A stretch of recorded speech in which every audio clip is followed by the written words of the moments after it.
પંચમહાલ જિલ્લામાં પુરવઠા વિભાગની મોટી કાર્યવાહી કરવામાં આવી છે। પુરવઠાની ટીમે ખાદ્ય તેલમાં ભેળસેળનો પર્દાફાશ કર્યો છે। કાલોલના દેલોલમાં આવેલા શ્રીનાથજી પ્રિન્ટિંગ્સ નામની કંપનીમાંથી ગેરરીતિ ઝડપાઈ આવી છે। અનધિકૃત તેલનો જથ્થો મળી આવ્યો છે। કોટન રિફાઇન્ડ ઓઇલ બનાવવાની અલગ અલગ કંપનીના હજારો લેબલો પણ મળી આવ્યા છે।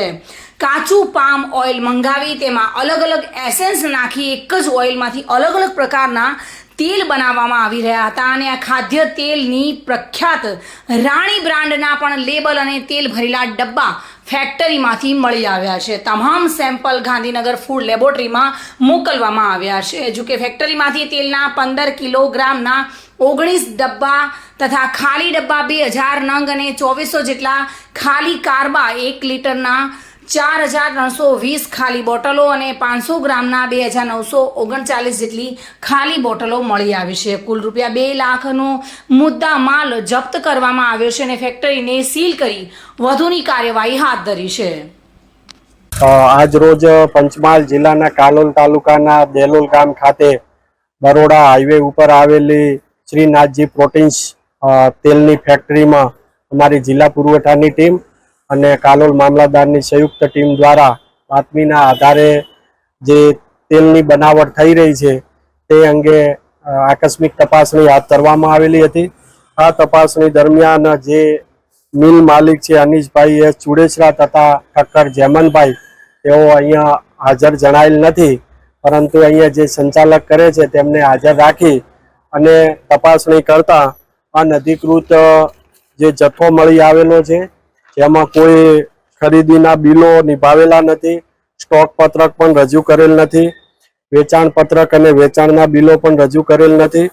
તેમજ સૌથી ગંભીર બાબત એ છે કે નિશા એન્ટરપ્રાઇઝ બરોડાથી કુલ 74,600 લીટર જથ્થો ખરીદ કરેલ છે, પરંતુ કોને વેચાણ કરેલ છે એના કોઈ બિલો મળી આવેલા નથી। સાથે સાથે આ જે યુનિટ છે એ યુનિટની અંદર જે ખરીદીના બિલો જોતા કાચું પામ ઓઇલની ખરીદી કરેલ છે, પરંતુ અહીંયાથી જે સ્ટીકર અને લેબલ મળી આવેલા છે તે જુદી જુદી કંપનીના કોટન રિફાઇન્ડ ઓઇલના મળી આવેલ છે, જેમાં કોટન ગોલ્ડના 2500 લેબલ છે, શક્તિ કોટન રિફાઇન્ડના 4500, ધરતી કોટન રિફાઇન્ડના 4000, રજવાડીના 3000 અને કલ્યાણપતિના 7000 એવા જુદા જુદા પ્રકારના લેબલ અને સ્ટીકર મળી આવેલ છે। આમ આ પ્રાથમિક દ્રષ્ટિએ એવું જણાય છે કે જે ક્રૂડ પામ ઓઇલ લાવી અને અહીંયા એસેન્સ નાખી યુનિટની અંદર અને જુદા જુદા કપાસિયાના તેલના નામે જે અંદર ભરી અને વેચાણ કરતા હોય તેવું લાગી રહ્યું છે। આમ આ યુનિટની અંદરથી જે ભરેલા ડબ્બા મળી આવેલા છે એમાં રાણી કપાસિયા તેલના લેબલ મળી આવેલ છે, જે વાસ્તવમાં પામ ઓઇલ છે। તેના સેમ્પલ પણ લેવામાં આવ્યા છે અને ગાંધીનગર ફૂડ રિસર્ચ લેબોરેટરીની અંદર મોકલવાની તજવીજ હાથ ધરેલી છે।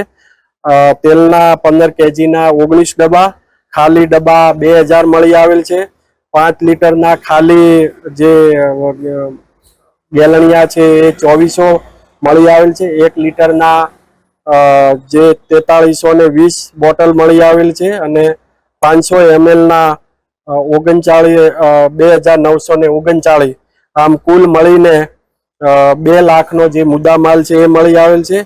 અને આ તમામે તમામ જે અનધિકૃત અને બિનહિસાબી જથ્થો હોય તેને સીઝ કરવામાં જપ્ત કરવામાં આવેલ છે અને આગળની કાયદેસરની કાર્યવાહી હાથ ધરવામાં આવેલ છે। સંજય ગોહિલ સાથે bureau report, today Gujarati news.